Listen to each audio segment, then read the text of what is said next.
Hello friends, welcome to my channel. आज की video में हम अभिजना शकुंतलम का एक्ट 6 डिस्कस करेंगे। एक्ट 6 में क्या होता है कि ये राजा का महल का सीन है। महल के बाहर दो ठो सैनिक जो है वो किसी मछुआरे को, एक फिशरमैन को बंदी बना के लेकर आते हैं और उसे मारते हुए लेकर आते हैं और बार बार पूछ रहे होते हैं कि बताओ, जल्दी बताओ कि तुमको ये अंगूठी कहाँ से मिली। तुमने तो ऐसा कोई बड़ा काम नहीं किया होगा कि राजा तुम्हें खुद आके इनाम दे दे। पक्का ये अंगूठी तुमने चुराई है। बताओ तुमने ये कहाँ से चुराई, क्या किया है तुमने। मार मार के लेकर आ रहे होते हैं कि उनका जो सैनिकों का जो एक होता है, हेड होता है या फिर मिनिस्टर कह लो या सुपरिटेंडेंट कह लो, वो वहाँ पे पहुँच जाता है।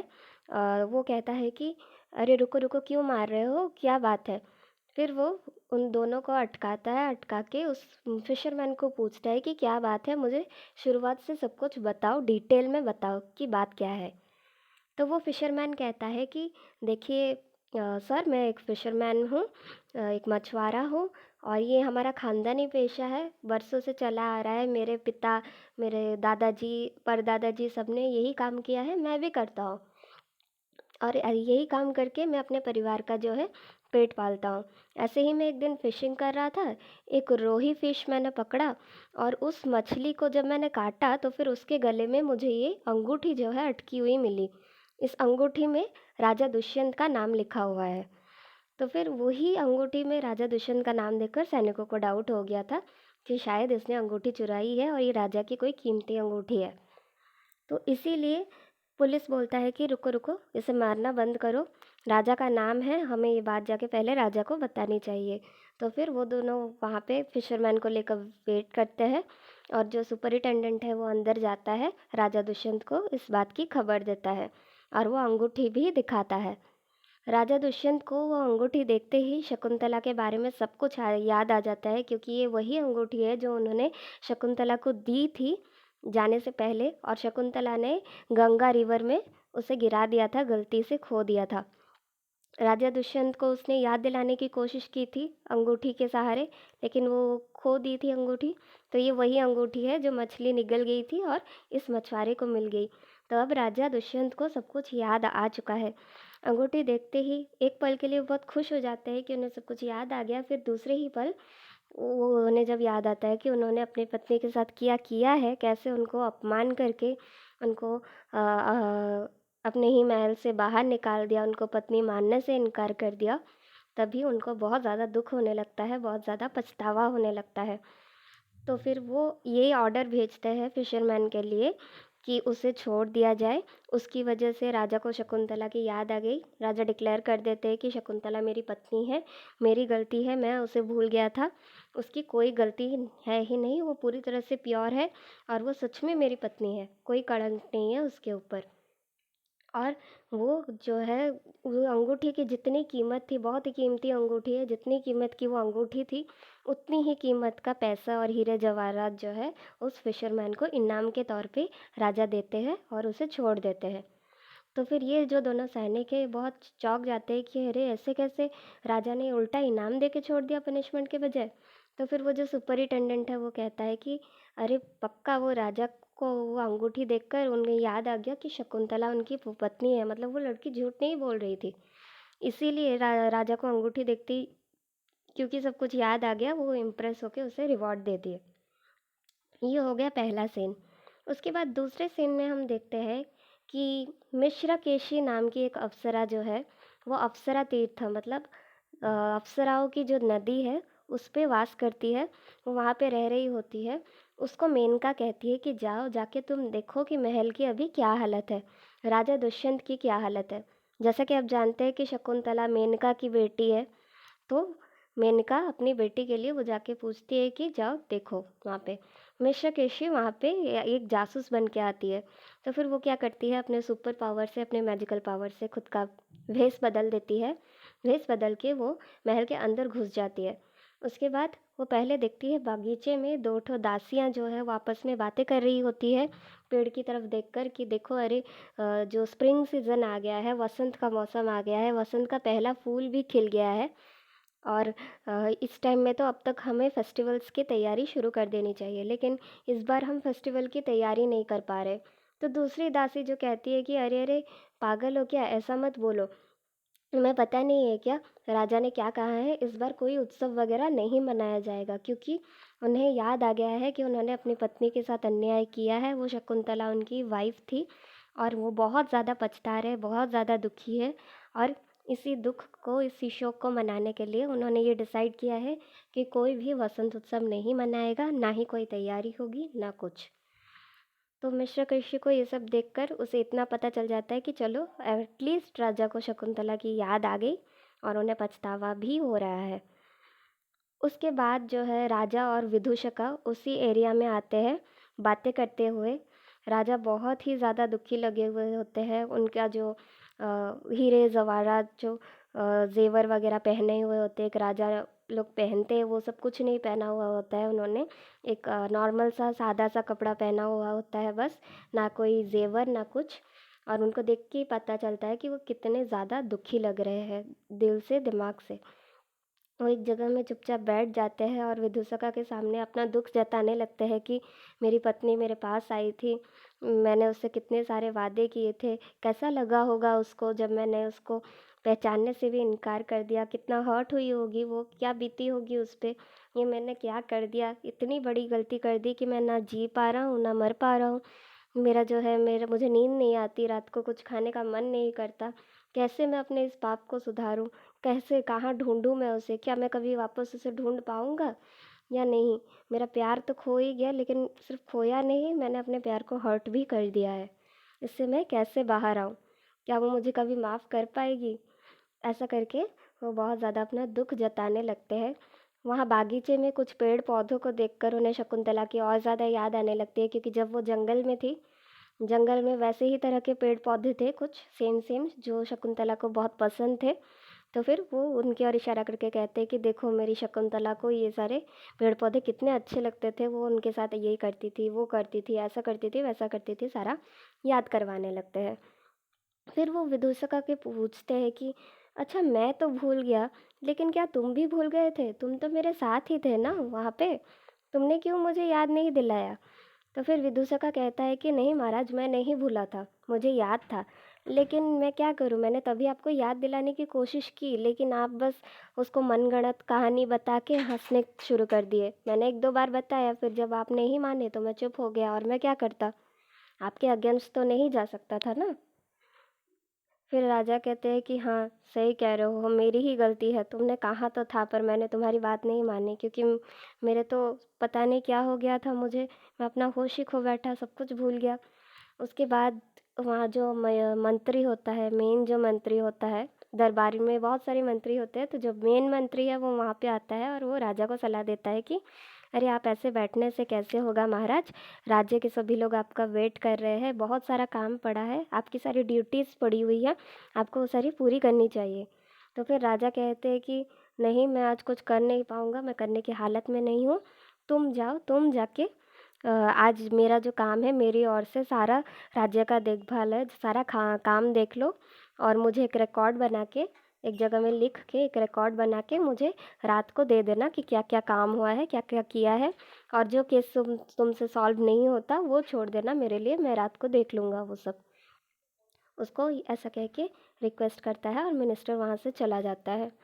विदूषका फिर बार बार राजा को कंसोल करने की कोशिश करता है कि आप चिंता मत करो, मुझे लगता है कि कुछ अच्छा होने वाला है, शायद आप फिर से पक्का शकुंतला से मिलोगे, क्योंकि अचानक से जब आप भूल गए थे सब कुछ, अचानक से ये रिंग का ऐसे मिलना, आपको सब कुछ याद आना, मुझे लगता है कि इसमें कुछ एक सुपर पावर, कुछ एक इन्वॉल्व है, ये जानबूझ के किया गया है आपको शकुंतला की याद दिलाने के लिए, इसका मतलब आप बहुत जल्दी उनसे मिलोगे, हर चीज़ के पीछे कोई ना कोई रीज़न होता है। राजा कहते हैं कि मुझे नहीं पता, लेकिन भगवान करे ऐसा ही हो। विदूषका कहता है हाँ हाँ ऐसा ही है। आपको याद नहीं है कि शकुंतला को जो है कोई एक सुपर पावर, ऐसा कुछ लाइट टाइप का आया था और वो गायब हो गई थी अचानक से, और वैसे भी वो मेनका की बेटी है, मेनका तो एक अप्सरा है, मतलब वो पक्का स्वर्ग में ही होगी अपनी माँ के पास। तो ऐसा बोल के वो राजा को कंसोल करता है। फिर वो उन्हें याद दिलाता है कि चलिए कोई नहीं, आप जो शकुंतला की पेंटिंग बना रहे थे वही बना लीजिए, उसी बहाने आप उसको देख भी लेंगे। तो राजा जो है वो पेंटिंग मंगवाते हैं, चतुरिका पेंटिंग लेकर आता है, और उसके बाद वो चतुरिका को कहते हैं कि जाओ तुम मेरे लिए पेंट ब्रश भी लेकर आओ सारा, मुझे इसमें और कुछ डिटेलिंग्स भरनी है। तो फिर विदूषका कहते हैं कि चलो ठीक है, जाओ चतुरिका पेंट ब्रश लेकर आओ, और राजा और विदूषका उस पेंटिंग को पकड़ के खड़े रहते हैं। तभी राजा फिर से कहते हैं कि मैं चाहे उसमें कितना भी काम कर लूँ, कितना भी कुछ ऐड क्यों ना कर लूँ, मेरी शकुंतला जैसी ये पेंटिंग मतलब जितनी वो खूबसूरत है, मैं उसकी पूरी खूबसूरती को इसमें निहार भी नहीं ला सकता हूँ। लेकिन मैं कोशिश करूँगा कि जितना रियल उसको बना सकूँ बनाऊँ। देखो तो ऐसा लग रहा है जैसे वो मेरे सामने ही बैठी हो, काश ऐसे वो सच्ची में मेरे सामने बैठी हुई होती। तो फिर वहाँ पे जो है पेंटिंग में शकुंतला के आसपास एक मधुमक्खी घूम रही होती है। तो राजा उसमें इतना ज़्यादा खो जाते हैं कि वो मधुमक्खी को कहते कि अरे चलो हटो हटो, खबरदार अगर तुमने मेरी शकुंतला को काटा तो फिर उनको ये याद ही नहीं रहता है कि वो एक्चुअली पेंटिंग है। वो इतना ज़्यादा खो चुके होते हैं कि उनको लगता है कि वो रियल है। विदूषका फिर उनको बार बार याद दिलाता है कि अरे महाराज क्या हो गया है आपको, ये पेंटिंग है, पेंटिंग की जो मधुमक्खी है वो कैसे हट जाएगी, वो तो आप ही ने बनाई है ना। तो फिर राजा कहते हैं अरे विदूषका ये तुमने क्या किया, मैं भले ही होश में नहीं था, सपना देख रहा था, पेंटिंग को सच मान रहा था, उसी बहाने थोड़ा सुकून मिल रहा था मुझे, तुमने वापस मुझे जो कड़वा सच है वो याद दिला दिया, वापस मुझे दुख में ले आए तुम। फिर ऐसा बोल के फिर से शकुंतला के बारे में, शकुंतला की पेंटिंग से राजा बातें करने लगते हैं। और विदूषका मन ही मन सोचने लगता है कि राजा पक्का पागल हो गए हैं, काश उसके पास कोई तरीका होता राजा को ठीक करने का, और अगर ऐसा ही चलता रहा तो फिर बहुत जल्दी वो खुद भी पागल हो जाएगा। वहाँ चतुरिका भागा भागा आता है और वो कहता है कि महाराज माफ़ कीजिएगा, मुझसे देर हो गई, क्योंकि रास्ते में जो है महारानी वासुमती ने मुझसे जो पेंट ब्रश का ये डब्बा है छीन लिया था। तो राजा बोले क्या, क्यों क्यों छीन लिया महारानी ने, ना वो कह रही थी कि वो आपको खुद ही देंगी इसीलिए।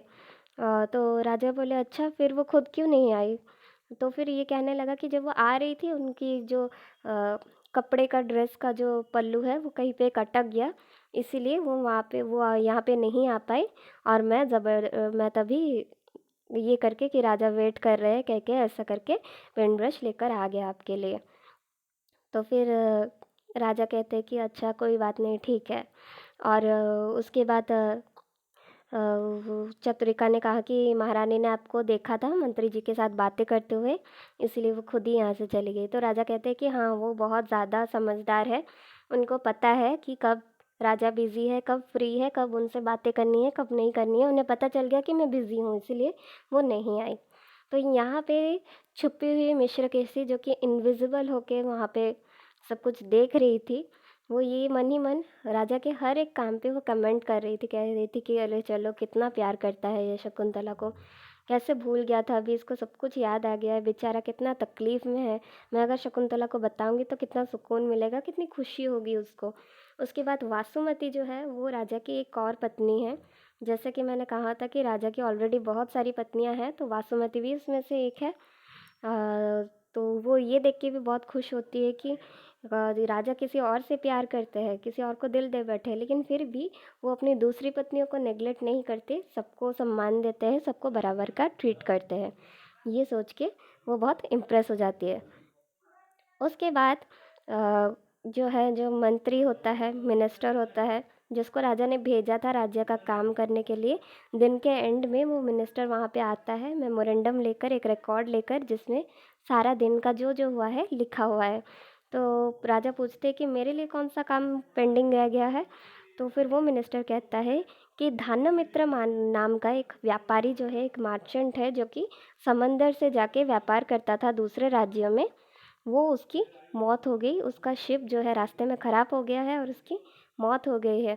उसके जो है बहुत ज़्यादा प्रॉपर्टी थी, बहुत सारे जगह वगैरह, बहुत संपत्ति थी उसकी, और उसके कोई भी बच्चे नहीं है, इसलिए नियम के हिसाब से अब ये उसकी जो सारी संपत्ति है वो राज्य की होगी। तो फिर राजा कहते हैं कि ऐसे कैसे, अगर वो इतना धनी था फिर तो उसकी बहुत सारी पत्नियां होंगी, बच्चे भी होंगे फिर। तो फिर वो कहते हैं कि नहीं नहीं, हाँ पत्नियां बहुत सारी है, लेकिन बच्चे कोई भी नहीं है। उसके बाद वो कहता है कि सुनने में आया है कि साकेत नाम के एक व्यापारी की जो बेटी है, वो भी उसकी पत्नी थी और वो प्रेग्नेंट है, वो शायद उसको बच्चा होने वाला है। अभी तक हुआ नहीं है, होने वाला है। तो राजा कहते हैं अच्छा फिर पता लगाओ, अगर बच्चा हुआ उसको तो फिर ये जो सारी प्रॉपर्टी है, जो ये सारी संपत्ति है, उसमें उस बच्चे का हक है, हमारा कोई हक नहीं है। तो फिर यहाँ पे भी मिश्रकेशी सोच रही होती है कि चलो राजा कितने बड़े दिल वाले हैं, वो चाहते तो सारी संपत्ति रख लेते, लेकिन उनको बिल्कुल भी लोभ नहीं है, वो किसी से उनका अधिकार नहीं छीनते, और वो बच्चे को जो इस दुनिया में आया भी नहीं है उसके भी अधिकार की इतनी फिक्र कर रहे हैं। तो फिर मिनिस्टर कहता है कि ठीक है, आप जैसा कह रहे हैं वैसा ही होगा, हम पता लगा लेंगे। फिर राजा को ये बात सुन के फिर से शकुंतला की याद आती है। वो सोचते हैं कि हाँ मुझे पता है क्या बीत रही होगी उन पत्नियों पे जिनसे उनका पति छिन गया। मैंने भी तो शकुंतला को यही दुख दिया है, हालांकि मैं ज़िंदा हूँ, लेकिन फिर भी मैंने उसे पहचानने से ही इनकार कर दिया। इनडायरेक्टली उसने अपना पति ही खो दिया ना, और वो भी प्रेग्नेंट थी। जैसे साकेत की बेटी प्रेग्नेंट है और उसने अपना पति खो दिया, वैसे मेरी शकुंतला भी प्रेग्नेंट थी। अगर अभी मैं उस दिन उसे पहचान जाता तो फिर अभी मेरा बच्चा भी होता मेरे साथ, मेरे कुल का जो वारिस है, मेरा वंश, मेरा बेटा मेरे साथ होता। कितनी बड़ी गलती कर दी मैंने अपने बच्चे को भी खो दिया। ऐसा सोच के वो और ज़्यादा इमोशनल हो जाते हैं। उसके बाद दूर से एक आवाज़ आनी शुरू हो जाती है। माधव्य जो है वो चिल्लाना शुरू कर देता है कि महाराज मुझे बचाइए, मुझे बचाइए, मुझे बचाइए। तो फिर राजा अचानक से शॉक हो जाते हैं कि अरे आखिर हुआ क्या। वो भागे भागे चले जाते हैं, और माधव्य को जो है किसी ने गले से पकड़ के ऐसे लटका के रखा हुआ होता है छत के ऊपर, लेकिन वो जो है वो कोई दिख नहीं रहा होता है, इनविजिबल होता है। तो फिर माधव्य जो है, और अभी मिश्रकेशी यहाँ से चली जाती है। मैं आपको बता दूँ कि मिनिस्टर्स ये लोग जो मार्चेंट दानमित्र के बारे में बात कर रहे थे, तो मिश्रकेशी तभी यहाँ से चली गई थी शकुंतला को बताने के लिए कि राजा को सब कुछ याद आ गया है। तो माधवी को बचाने के लिए राजा जाते हैं। वो कहते हैं कि जाओ मेरे धनुष और तीर लेकर आओ जल्दी। किसकी इतनी हिम्मत हुई जिसने मेरे दोस्त को चोट पहुंचाने की कोशिश की है, अब वो देखेगा, मेरा पराक्रम देखेगा वो। तो फिर राजा बार बार कहते हैं कि छोड़ दो मेरे दोस्त को, वरना तुम अभी मरोगे, तुम्हारा अंजाम, तुम्हें नहीं पता क्या कर सकता हूँ मैं। तो फिर वो जो इनविजिबल पावर है जिसने पकड़ा हुआ होता है, वो राजा को और ज़्यादा अपमान करता है और ज़्यादा चैलेंज करता है कि अरे तुमसे क्या होगा, तुमसे कुछ नहीं होगा, तुम तो ऐसे राजा हो, किसी काम के नहीं हो, अपने राज्य का सारा कारोबार छोड़ के बैठ बैठ गए हो, तुम में कोई ताकत ही नहीं है, देखो कैसे दिख रहे हो। राजा कहते हैं अच्छा ऐसी बात है, तुम एक बार हिम्मत है तो फिर दिखाई पड़ो, सामने आके टकराओ, हिम्मत है तो छुप छुप के क्या उल्टा सीधा बोल रहे हो। फिर वो अपना धनुष तीर लेके वो टारगेट किए ही हुए होते हैं कि वो जो इनविजिबल हुआ हुआ होता है वो अपने असली फॉर्म में आ जाता है। तब राजा रुक जाते हैं उसे देखकर, क्योंकि वो और कोई नहीं बल्कि मैथिली है। मैथिली है देवराज इंद्र का चैरियोटर, मतलब उनका सारथी। वो वहाँ पे आया हुआ होता है। देवराज इंद्र और राजा की दोस्ती होती है, तो वो मैथिली को पहचान जाते हैं। तो फिर राजा कहते हैं अरे मैथिली तुम बताओ कैसे आना हुआ, और देवराज इंद्र कैसे है, वगैरह वगैरह। तो मैथिली कहता है कि हाँ मैं वो तो बहुत ठीक है, बस उन्होंने आपको याद किया है। कुछ राक्षस वगैरह है जो कि बहुत ज़्यादा प्रॉब्लम क्रिएट कर रहे हैं, स्वर्ग को भी वो हत्याने की कोशिश कर रही है। और वो ये लोग दुरैया नाम के राक्षस है, एक कम्युनिटी है राक्षसों की दुरैया नाम की। और ये सब लोग काले नेमी असुर के जो है वंशज के हैं, काला नेमी असुर के वंशज है, दुरैया कम्युनिटी के राक्षस है। और इंद्रदेव चाहते हैं कि आप उनको मारे और स्वर्ग को प्रोटेक्ट करें, क्योंकि जो सृष्टि के लिए उनकी जो ड्यूटीज़ है उसकी वजह से वो जा नहीं पा रहे हैं लड़ने के लिए, क्योंकि उनका नेचर को बैलेंस बनाए रखना उनका ड्यूटी है। बारिश कंट्रोल करते हैं इंद्रदेव, जैसा कि हमारा माइथोलॉजी कहती है। तो इसलिए वो चाहते हैं कि ये काम आप करें, उन्होंने आपसे मदद मांगी है।